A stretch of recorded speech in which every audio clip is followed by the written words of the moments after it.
My name is Amal Khalaf, and I'm one of the co-curators of Sharjah Biennial 16, which is entitled To Carry.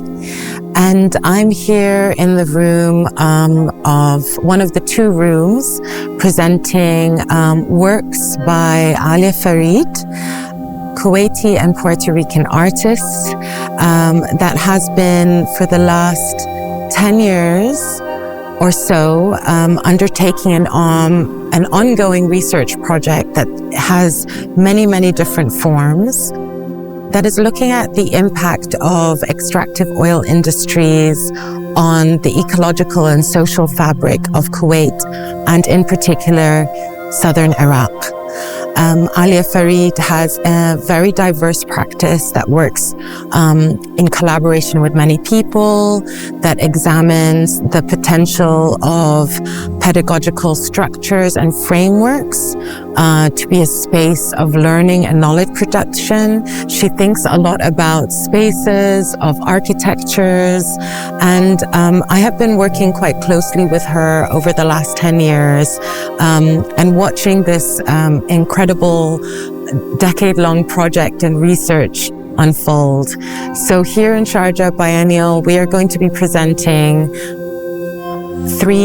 a new commission series of work, as well as a video installation that is part of this long body of research. So here behind me are a newly commissioned series called Kupol LR 3303 Talismans. And these are a really interesting series of experiments that come from experiments that the artist has been doing with the forms of that emerge from the lands that we live on. So she's been working and looking at the impact of ecological collapse on the Ahwar, the Iraqi wetlands. And for many of us that know this history of the Iraqi marshes, what we hear and what we see are stories of ancient times. They're known to be, these lakes and rivers in Iraq are known to be the birthplace of civilization, but they're also very famously known as one of the largest wetlands in the world that experienced absolute devastating ecological collapse when they were drained in the early 90s by Saddam Hussein.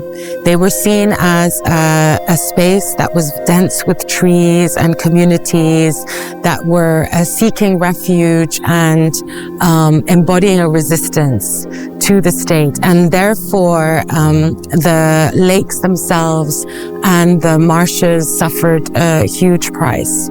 At the moment, these marshlands are being refilled with water. There's been a long effort to re-water the marshes.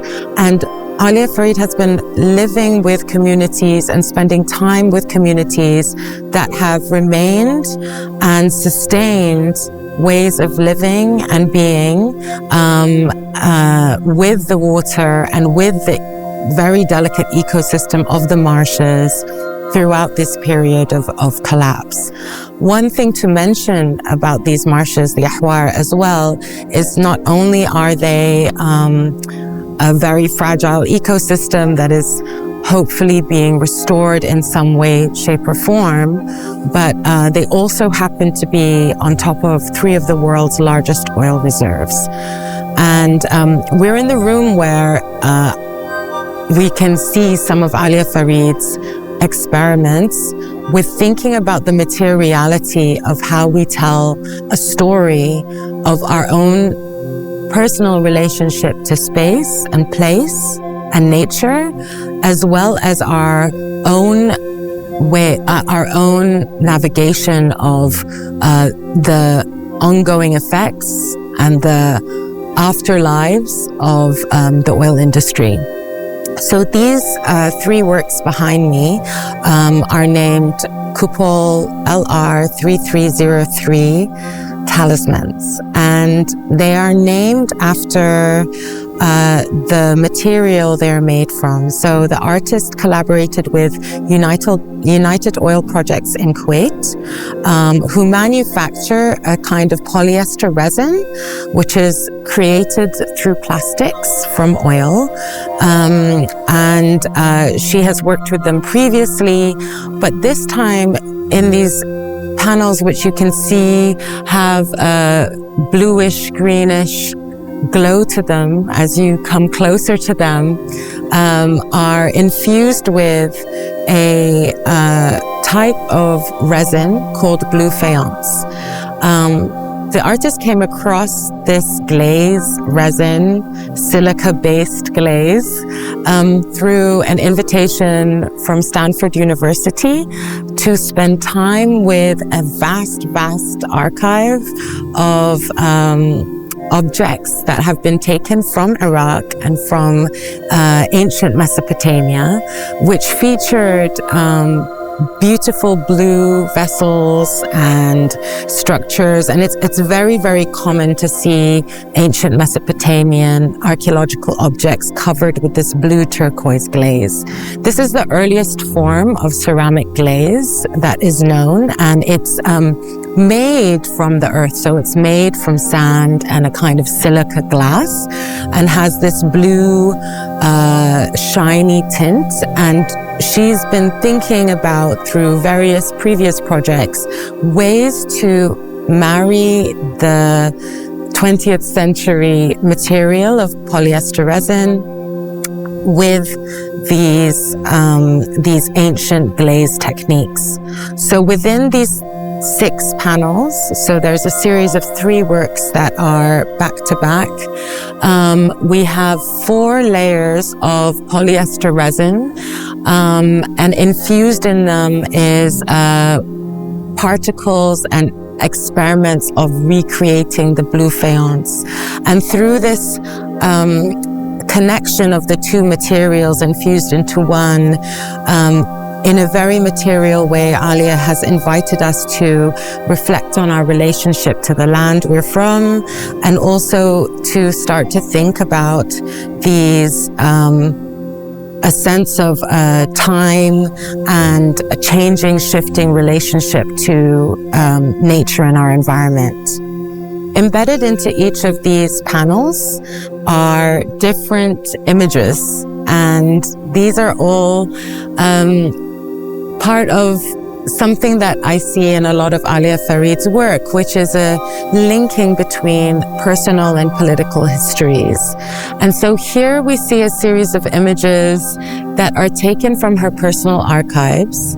They all are images of her grandmothers, or her grandmother's mothers and grandmothers. So really bringing into these material forms layers of matrilineal histories, and they're all images of her maternal ancestors enjoying themselves in nature and where they're from.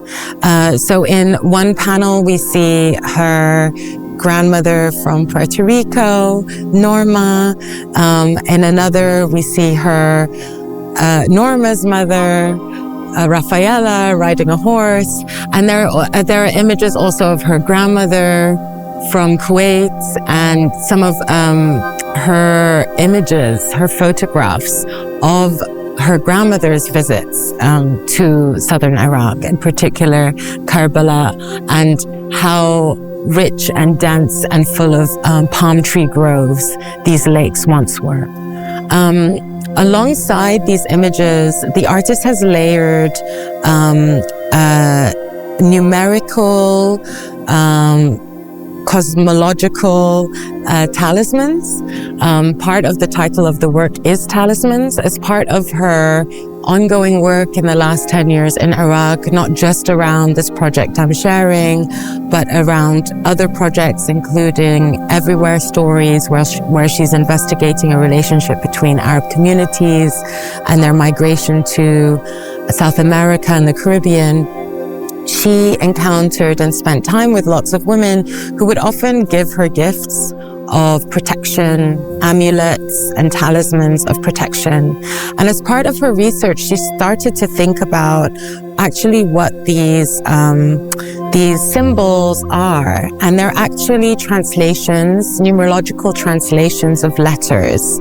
And so she's incorporated her own experiments and reimagining of this idea of protection. And she's layered on some of the panels in the series, numerological translations of her grandmother's names, and also the symbol of the 9 eyes, which is a symbol of protection. But instead of thinking about them in a more direct way to their origins, she's thinking of them as more digital, thinking of how images images are so proliferated, and thinking about Iraq and this part of the world as being highly mediated. What does it mean to start to add layers of glitch or resistance to surveillance? So thinking, and she has used the 9-eye symbol as a way to put a layer of protection on her grandmother's face, for example.